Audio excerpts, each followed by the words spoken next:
Diálogo con Ernesto López. Hola, ¿qué tal? ¿Cómo están? Qué placer enorme saludarles a ustedes. Gracias por sintonizarnos en esta mañana de día martes 10 de julio.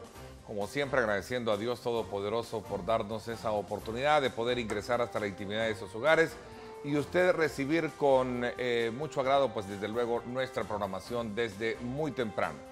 Canales 15, 19 y 21 con Megavisión AM. Está desde luego ofertándole a ustedes coberturas periodísticas desde muy temprano y ahora pues pasamos a conocer el análisis de los temas importantes del país y esta mañana aprovechamos la primera parte de nuestro programa para analizar el esfuerzo que hacen las autoridades para contener el auge de violencia que impera en el país. Para eso me acompaña el viceministro de Justicia y Seguridad, Raúl López, a quien quiero darle la más cordial bienvenida. Viceministro, ¿qué tal? Bienvenido. Gracias Ernesto, gracias a Diálogo con Ernesto López, gracias a Canal 21 por permitirnos este espacio de diálogo con nuestros amigos y nuestras amigas televidentes. A ver, Raúl, es importante, antes de poder entrar en detalle, conocer cuál es la lectura que ustedes le están dando a estos acontecimientos que han marcado la pauta de preocupación. Un coche bomba en el sector del norte del país el pasado fin de semana. El auge criminal sigue siendo el asedio para la población. En fin, me gustaría quizás a manera de introducirnos en el tema, conocer las impresiones generales que tienes tú como viceministro y qué está haciendo la autoridad al respecto. Bueno, este tema es un tema bastante complejo, muy sensible. En materia de seguridad pública existe alguna información por parte de la Policía Nacional Civil de al menos algunas estructuras criminales que han hecho esfuerzos por adquirir ese tipo de material explosivo. Este caso de Chalatenango tiene una característica, se hace de forma artesanal con un contenedor de gas propano, con un tambo de gas propano, y se hace con el claro propósito de cometer un atentado contra los operadores de la ley. En este momento se encuentra, a partir del suceso, en desarrollo un operativo grande de investigación. Hay un equipo de investigadores destinados para ese caso. Esperamos que en los próximos días presentar la novedad de la resolución con la captura, la ubicación, localización y captura de los sujetos que hayan cometido este hecho criminal. A ver, un modo de operación muy similar a tácticas de guerra que tuvimos en el pasado. Sí, bueno, antes, hace algunos años, durante la época de la Guerra Civil, se utilizaron este tipo de explosivos artesanales, los tambos de gas. Es muy probable de que alguna persona inescrupulosa ahora haya empleado este mismo artefacto con alguna orientación, hasta llegar al momento en que actualmente nos encontramos, en donde los grupos criminales ya no se atacan entre ellos solamente, porque se siguen atacando entre ellos. Uno de los fenómenos de la ola criminal homicida de estos tiempos es la purga interna que existe entre las pandillas y los atentados homicidas que se comete una pandilla contra la otra. Fundamentalmente la pandilla MS contra sus propios miembros de la MS y contra los miembros de la pandilla 18 fundamentalmente. Pero además existen otras mutaciones. Hoy la pandilla no solamente se dedica a eso, sino además se involucra con el negocio ilícito de la droga y se involucra además con el trasiego ilegal de armas. Es decir, eso es parte de la mutación. Tu apreciación, tu opinión, Ernesto, no está alejada de la realidad. Esa es la verdad. Okay. Es la mutación criminal de estos grupos terroristas. Estos grupos criminales, según nuestros últimos informes y las mismas comunicaciones entre un grupo criminal y otro, tienen como 4 objetivos de interés criminal. En primer lugar, y esto deberían de saberlo los jovencitos que pretenden incorporarse a estos grupos del terror, el primer objetivo de eliminación el primer objetivo homicida de estos grupos criminales son sus propios miembros. Para la pandilla es importante mantener una depuración mediante el arrebato de la vida de todos aquellos elementos de la misma pandilla que representen algún riesgo para, para guardar los secretos criminales de la misma estructura. Es decir, al hacer un análisis de todos los hechos de homicidio en El Salvador, muchos de esos casos son miembros de las mismas estructuras criminales o familiares de los miembros de las estructuras criminales. Es decir, ellos van depurando. Fíjate que ayer, a propósito y a la vez interesados en poder entender y comprender más este disparo de homicidios, este disparo de violencia y los hechos que ya hemos abordado, invitamos a mi programa de radio al criminólogo Ricardo Sosa y él hacía énfasis que las autoridades no han querido de alguna manera atender el consejo sobre cómo el problema de la inseguridad ha rebasado los límites de lo que podría considerarse que es un fenómeno, digamos, normal a tratar, sino que tomarlo como un serio problema de seguridad nacional. Cuando hablamos del tema de seguridad nacional, obviamente nos eleva a pensar que esto ya no se trata de tratar el tema con pistolitas, ¿no? Estamos hablando de reacciones mucho más contundentes, más fuertes, y para eso se necesita, decía, tomar decisiones valientes. ¿Qué piensas al respecto? La Policía Nacional Civil, la Fuerza Armada han asestado duros golpes a estas estructuras criminales y ahí está registrado en este canal de televisión. Se han presentado detalladamente cada uno de esos golpes que han sido letales para las estructuras criminales. Ahí tienes la Operación Sin Frontera, la Operación Cuscatlán, la Operación Tecana, la Operación Cuscatlán, la Operación Libertad, donde no solo se han perseguido, investigado, capturado a las estructuras criminales, sino que además se les han golpeado gravemente las finanzas ilícitas del crimen organizado. Es decir, la pandilla realmente está menguada, la pandilla realmente está disminuida, pero pasan por ese proceso de la resiliencia. Es decir, esto no es un fenómeno que se tuvo desatendido durante décadas y que se va a resolver en un año, en 2 años. El Plan El Salvador Seguro ha dado un efectivo golpe contra estas estructuras del crimen. Las medidas extraordinarias han golpeado de forma efectiva estas estructuras del crimen, pero este fenómeno no se resuelve. Las medidas extraordinarias, Ernesto, tienen apenas ni siquiera 2 años efectivos de vigencia. Sí, los amigos televidentes recuerdan, hace pocos tiempos, pocos meses, hace menos, como un poco más de 2 años, grandes estadísticas de los fenómenos extorsivos, de las extorsiones en nuestro país, salían de los centros penales. Es decir, y eso se ha logrado controlar casi al 100%, como lo dijo el señor fiscal general. No tiene registro la Fiscalía mediante su centro de escuchas telefónicas que hayan comunicación de los penales hacia el mundo exterior para ordenar crímenes de esa naturaleza.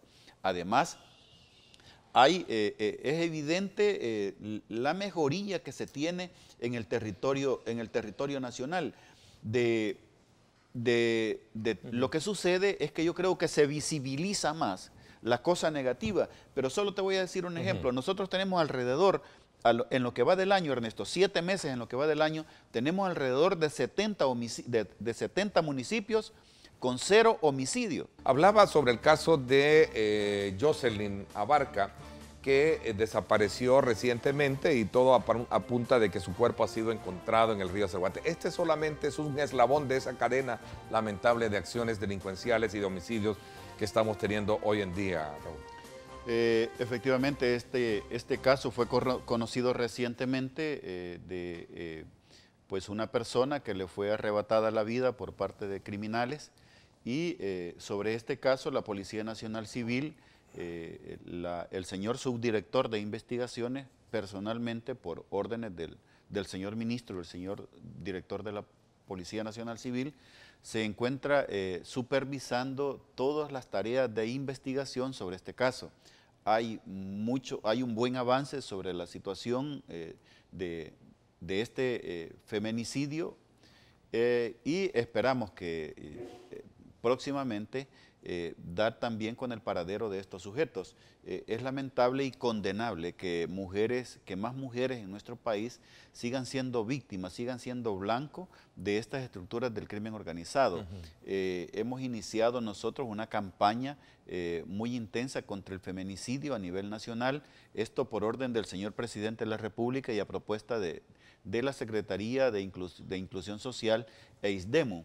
Esta campaña se desarrolla en todo el territorio nacional y están involucradas todas las instituciones del Estado. Esto ha iniciado recientemente. Nuestro compromiso es prevenir y erradicar este flagelo del feminicidio a nivel nacional.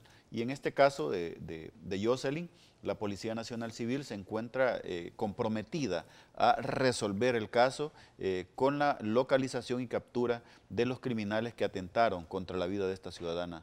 Para el otro año, aclárame, se prevé que al menos 5,000 agentes de la corporación policial van a jubilarse.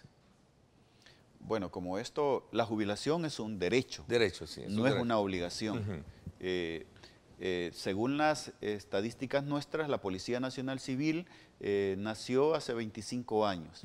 Algunos ya habían prestado servicio en otras instituciones. De hecho, todas las personas que ingresaron a la Policía Nacional Civil cuando la Policía Nacional Civil nació, que venían de las Fuerzas Armadas, ya tienen más de su periodo de servicio al Estado que se demanda, que se exige para las dos condiciones, tanto para la jubilación como para la pensión.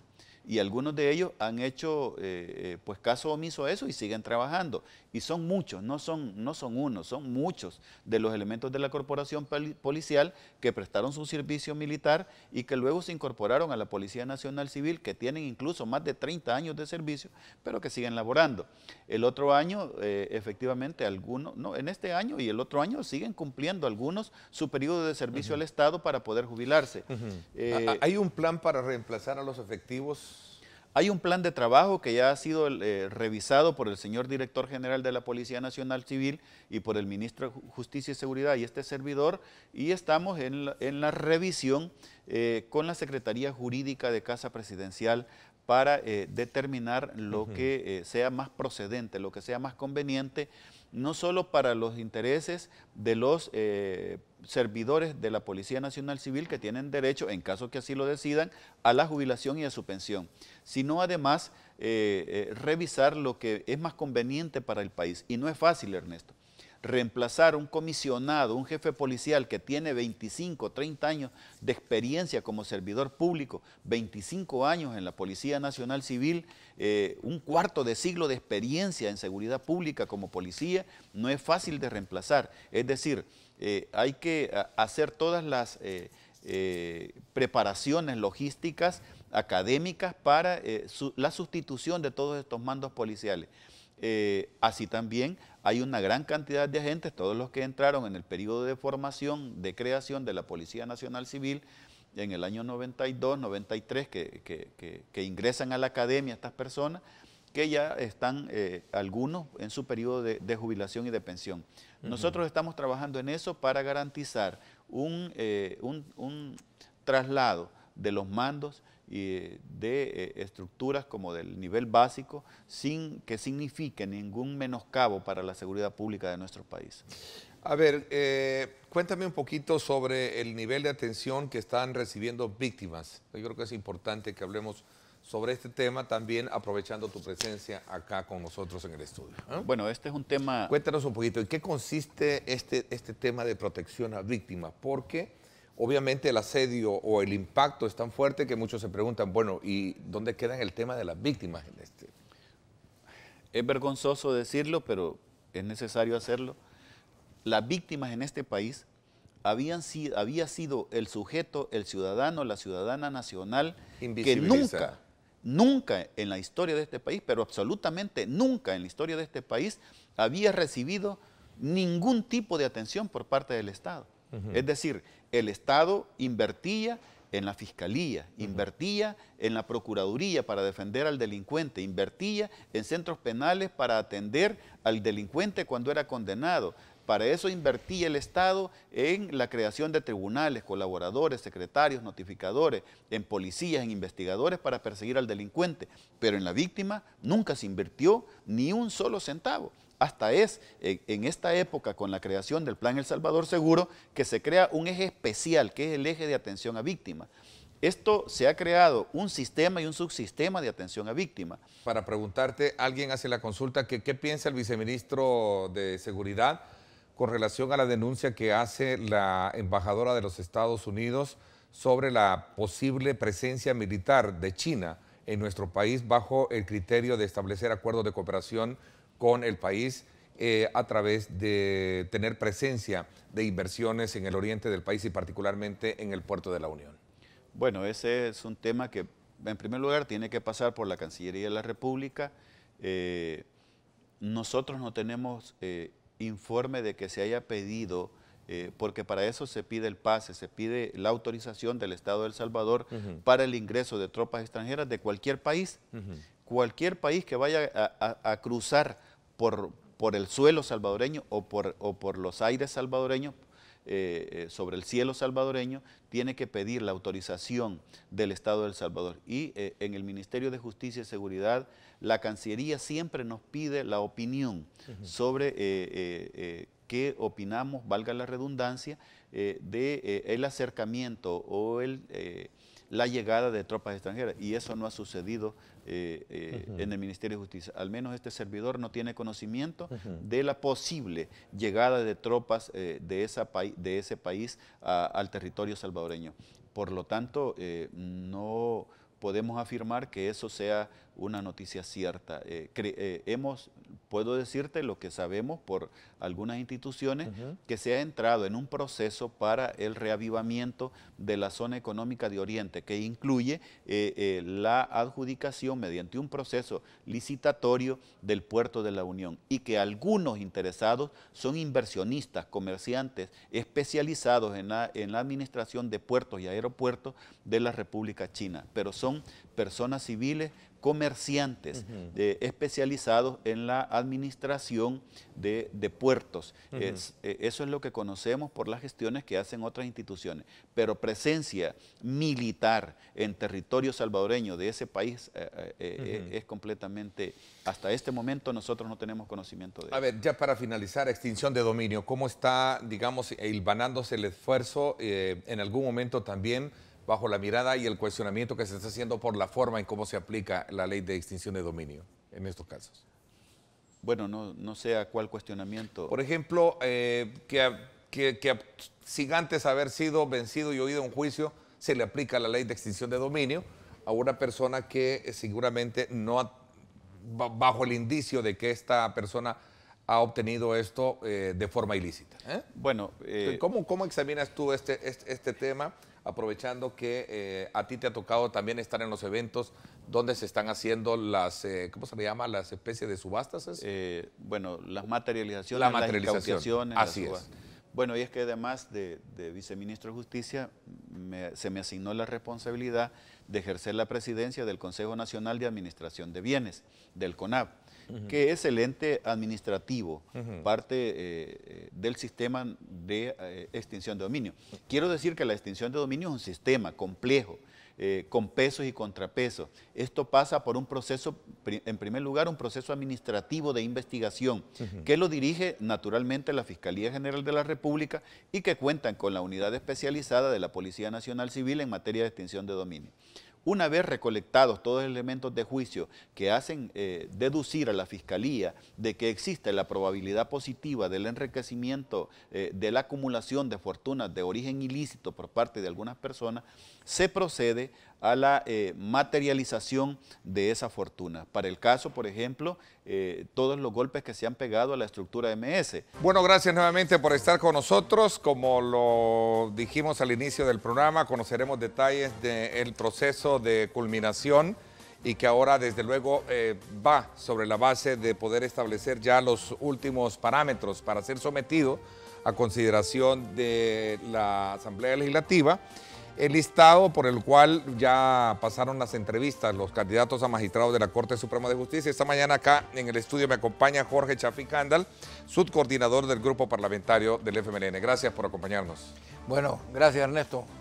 Buenos días y a ti y buenos días por supuesto a todos los televidentes. Y aquí estamos a la disposición. Gracias. También me acompaña la diputada del Partido Arena, Marcela Villatoro. Gracias por acompañarnos, Marcela. Muchísimas gracias y un saludo a todas las familias que nos están viendo a través de este canal. Bueno, una vez concluidos los procesos de entrevista, no han dejado de, digamos, de surgir por ahí algunos cuestionamientos y críticas sobre las consideraciones o las ponderaciones mismas que van a elevar hacer las, digamos, las calificaciones respectivas de quienes están o quienes han sido de alguna manera entrevistados. ¿Qué piensan ustedes al respecto? Bueno, la verdad es que hemos visto bastante preocupación de la sociedad civil. Sin embargo, la Asamblea Legislativa tuvo a bien la creación de la subcomisión, que todos sabemos que es quienes se han encargado de estar entrevistando a todas las personas que van ahorita como candidatos. Inclusive se les dio la oportunidad a la sociedad civil para que pudieran asistir, se abrió el proceso lo más que se ha podido y han podido hacer todas las preguntas que han querido a través de la subcomisión. Se está tratando de hacer lo más transparente posible. Inclusive yo le estaba diciendo a Chafik, nosotros tenemos una metodología de trabajo que muchas veces se ha estado preguntando que a través de qué metodología hemos estado trabajando. Desarrollando y nosotros tenemos este protocolo. Que aquí lo pueden ver ustedes, este protocolo lo trabajó la Gerencia de Operaciones Legislativas, lo entregó el presidente de la Asamblea Legislativa, el doctor Norman Quijano, se entregó a todas las fracciones políticas y a través de este protocolo es como se está trabajando, se trabajó todo el proceso de entrevistas de la subcomisión. El día de ahora, por ejemplo, en la tarde, a las 2 de la tarde, si tengo más entendido, se va a presentar el informe con todas las entrevistas para ya poder hacer el estudio de todas las fracciones. A ver, Chafik, ¿por qué hay cierto sabor a insatisfacción todavía de estos sectores que de alguna manera participaron como espectadores en este proceso que la subcomisión de alguna manera avaló de estar presentes durante el proceso de entrevistas? Bueno, mira, es que muchos de los que llegaron de observadores y de distintas organizaciones, lo que en realidad querían es que uno hiciera las preguntas que ellos creen que deben hacerse. 1. 2, que se elija según ellos dicen que deben elegirse. Y 3, que se elijan a los que ellos quieren que se elijan. ¿De acuerdo? Ese es el problema que está en el centro. Tú haces referencia de que estos grupos que están cuestionando el proceso quieren que se elija lo que ellos quieren, quieren que ustedes elijan a quienes ellos quieren que se elija. Correcto. Que se les pregunte lo que ellos quieren que se los pregunte. Correcto. ¿No es el deber de los diputados escuchar a la población para poder atender ese...? Y se hizo, si es que el asunto es que se hizo. Mira, cada uno de los que llegó a sentarse ahí, bueno, cada uno, porque llegaron mujeres también, que llegaron a sentarse, se les hicieron en total 13 preguntas. 3 que eran como de formato, a ver si conocía la materia, porque nosotros nos empezamos a decir, bueno, que les vamos a entrevistar sobre su vida, ya tenemos los atestados que dicen que cuál es su proyecto de vida y cómo se ha comportado, ¿de acuerdo? Y luego vamos entonces a entrevistar qué sabe de la materia a la que está aspirando. En este caso, qué sabe de la Corte Suprema de Justicia, ¿de acuerdo? La otra era qué de su currículum cree que lo prepara para ser miembro o ser magistrado de la Corte Suprema de Justicia. Y segundo, tercero, ¿cuál es su motivación para estar aquí? Esos eran como las 3 de inicio. Una vez entrevistados los aspirantes a magistrados de la Corte Suprema de Justicia, ¿cuál es el siguiente paso?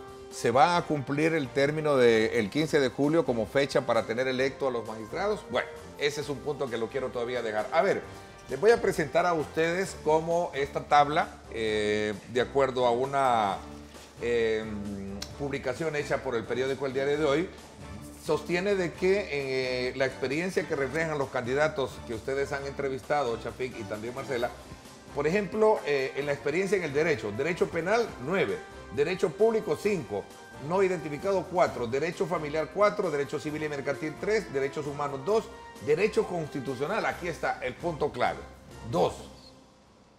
A ver, ¿qué significa esto, Chafik y Marcela?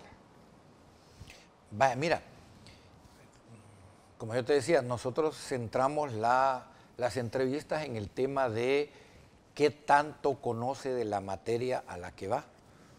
¿De acuerdo? Ese fueron el centro de las preguntas.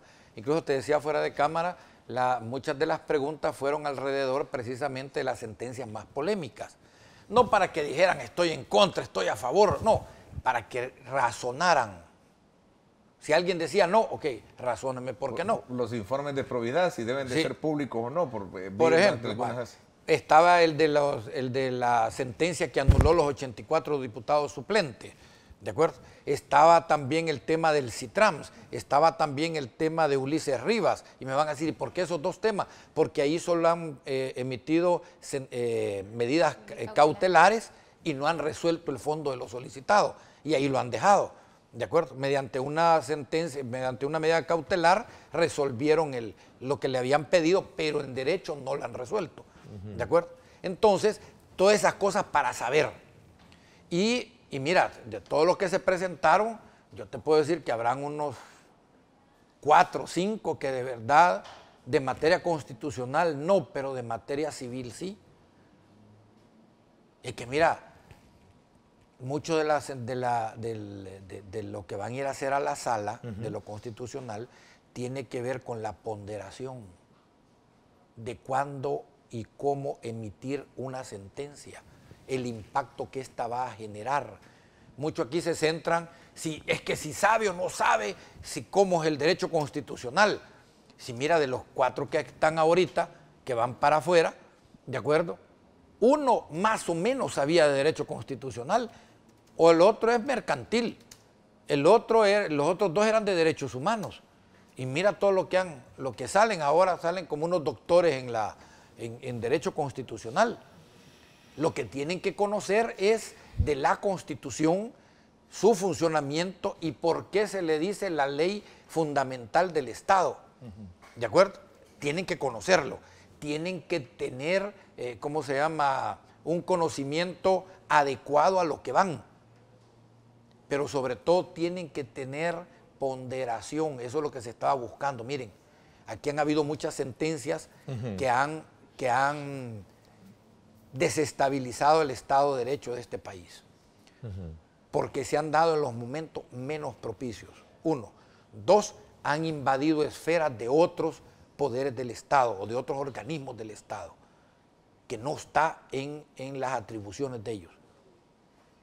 Entonces lo que se está buscando es que haya una sala que respete el Estado de Derecho, no que legisle según a mí me gusta, sino que respete el Estado de Derecho. Ese punto es bien debatible. A ver, Marcela, ¿qué piensas al respecto? Te dejo la palabra un poco. Bueno, la verdad es que recordemos de que es un órgano colegiado y obviamente van a haber un montón de personas con diferentes conocimientos técnicos de diversas materias, porque no solo llegan a su conocimiento temas constitucionales, sino que también llegan civiles, temas mercantiles que tienen que solventar como sale de lo constitucional.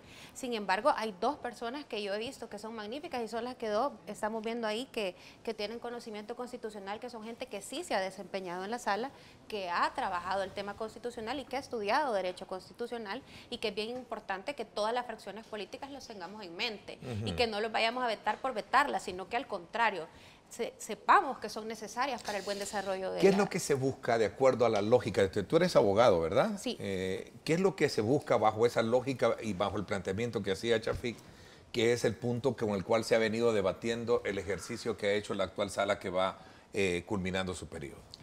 Bueno, yo creo que todo lo que buscamos es que se respete nuestra Constitución y más que todo el Estado de Derecho, que no vaya a pasar lo que ha pasado en otros países de Latinoamérica, a donde personas, digámoslo, inescrupulosas, se han tomado el órgano judicial para poder hacer decisiones que beneficien a un gobierno o a un sistema de gobierno y vulnerar los derechos de las demás personas o de los ciudadanos. Entonces nosotros eso queremos más que todo, gente que defienda todos los principios y todos los derechos constitucionales de los ciudadanos, que no lo transgredan.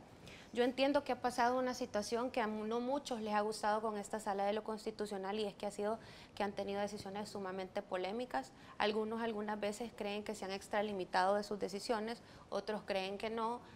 Eso será debatible en el tiempo y lo vamos a conocer solo con el tiempo. Yo creo que sí, en cierto modo han hecho un buen papel. Obviamente hay decisiones que a algunos nos han gustado y a otros no, pero como Estado de Derecho lo que nos corresponde es respetar las decisiones. Entonces, por eso es que debemos de buscar a las personas más idóneas, personas que no sobrepasen las decisiones que tienen en sus manos, sino que al contrario, defiendan los derechos de los ciudadanos. Y es algo bien importante, y eso creo que es una de las resoluciones con las que yo discrepo con el tema de la sala, y fue con el caso de los 900 millones, por ejemplo. Es una valoración muy personal y te la doy como abogada. Esas personas, por ejemplo, los diputados suplentes en ese momento, para mí, se eligieron en base a la normativa vigente que estaba. En un año tenían. Sí. Un año tenían que estar. Se fueron. Entonces, y de una sola firma exacto, desaparece. Pero para mí no debía de haber sido así, porque entonces, ¿a dónde está el derecho en ese momento? Si era la normativa vigente, ¿por qué hacer el derecho retroactivo? La subcomisión presenta a la comisión política y la comisión política lo somete al pleno. Sí, pero ahí está Se supone que ya todo va a ir cocinado. Se supone, pero imagínate en el pleno de repente hay una fracción que no está de acuerdo por X, B razón, ¿verdad? Que no le gustó, que no le... Cada cabeza es un mundo. Hay quienes piensan que ya lo tienen acordado todo. ¿Es cierto esto? No, sí, todavía está. ¿Sí? Nosotros como ¿No? Arena que estamos viendo todavía. No es cierto. No es cierto. Cada partido tiene ya política. ¿Sí? Mira, cada partido tiene ya ha hecho sus cuentas, este es mejor, aquella es mejor. Cada quien tiene ya ¿cómo se llama? Sus preferencias. Ninguno va a ir a desayunarse a la mesa. Yo creo que bien se nota cuando una persona tiene una preferencia determinada por un partido político, eso es bien claro. Eso se puede notar con solo platicar con alguien, cuando es una persona que realmente es una persona que puede gustar por sus principios o algo, y otra es que realmente defienda a un partido político. Eso es bien claro y se nota. Y hay algunos que sí se les ha notado también en las entrevistas. ¿Sí? Pero como dice él, no los podemos mandar a hacer ahí lo vasco, pero al final de cuentas sí son gente, hay muchísimas personas bien interesantes dentro de ese listado de los 30, y podemos sacar a los mejores candidatos. Yo creo que si nos sentamos todos y nos ponemos la mano en la conciencia y dejamos por atrás las ideologías, sino al contrario, buscar lo mejor por el país, vamos a tener a los mejores. Para la elección de los magistrados se requieren 56 votos de todos los partidos políticos. Correcto. Pero de acuerdo con la aritmética legislativa, únicamente serían suficientes los votos de Arena, Gana y PCN, si lo queremos ver desde ese ángulo. Igualmente podía construir otro escenario por el lado de tu partido, Shafik. Correcto, es correcto. Así se puede hacer. Así es la democracia. Así es la democracia, así son los números. Nuestro buen amigo el doctor Nelson García, por cierto, nos escribe, dice: Ernesto, los verdaderos expertos en la materia son los colaboradores de la sala, que siguen las directrices que les dan. A ver. Es cierto, eso es cierto, míralo. Y en esa materia, fíjate que qué bueno que lo mencionas, sí, qué bueno que Nelson lo dice. Lo voy a traer, fíjate, el día a día no comparte conmigo estos temas, lo voy a invitar a que venga a hablar. Fíjate que en el listado que tú aparece, que dicen dos desconocidos, que no se sabe cuál es su especialidad, resulta ser que ahí están dos que han sido colaboradores de la Sala de lo Constitucional por años. Y les aparece que no tienen especialidad conocida. Y uno tiene 10 años de ser colaborador de la Sala de lo Constitucional y otro tiene 5. Entonces, ¿cómo los podemos calificar como que no conocen? Entonces, eso es bastante... Bueno, está el director de la Oficina de Probidad también. Ahí. También está el de la Probidad ahí. También está. ¿De acuerdo? Ahí está también. Lleva posibilidades entonces de... Mira, los 30 llevan. Vamos a ver al final. Marcela se me queda viendo. Yo pregunto, ¿no? La verdad es que hay que ver cada perfil. Es bien importante estudiar los pros y los contras de cada uno. Por ejemplo, los dos constitucionalistas que salen ahí, ellos dos han sido colaboradores también de sala. Así que por eso es que hay que preocuparse también por tener gente que conozca derecho constitucional, pero gente que también... pues no nos vayamos a meter en problemas, sino que sea gente que realmente busque el Estado de Derecho. En el tema hay varios, o sea, bueno, no sé, es bueno que los ciudadanos busquen en el periódico, aquí está el listado de las 30 personas que usted veía el día de ahora, y ahí dice la calificación de cada uno, si han sido docentes o no. Aquí pueden ver los ciudadanos fácilmente a través de los medios de comunicación quiénes son las personas, y también pueden hacer las observaciones que crean convenientes. Así es. Entonces, lo que viene por delante es que la comisión tiene miércoles, jueves y viernes, y si no puede convocar a una asamblea extraordinaria Es que mira, el día sábado o domingo, si hay consensos para elegir y no quedar acéfala, en este caso la sala de lo constitucional más uno de la sala. No va a quedar acéfala porque todavía está el doctor Pineda adentro de la...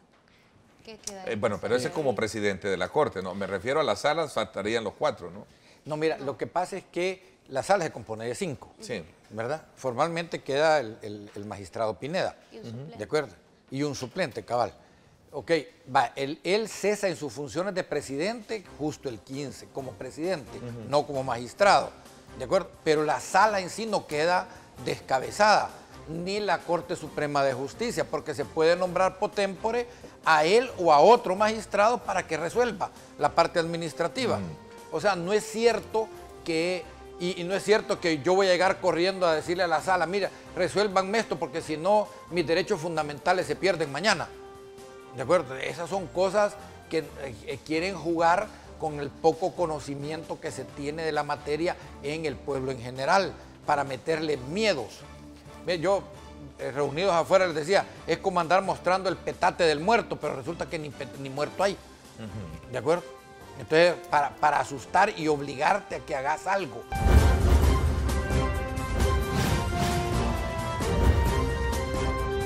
Diálogo con Ernesto López.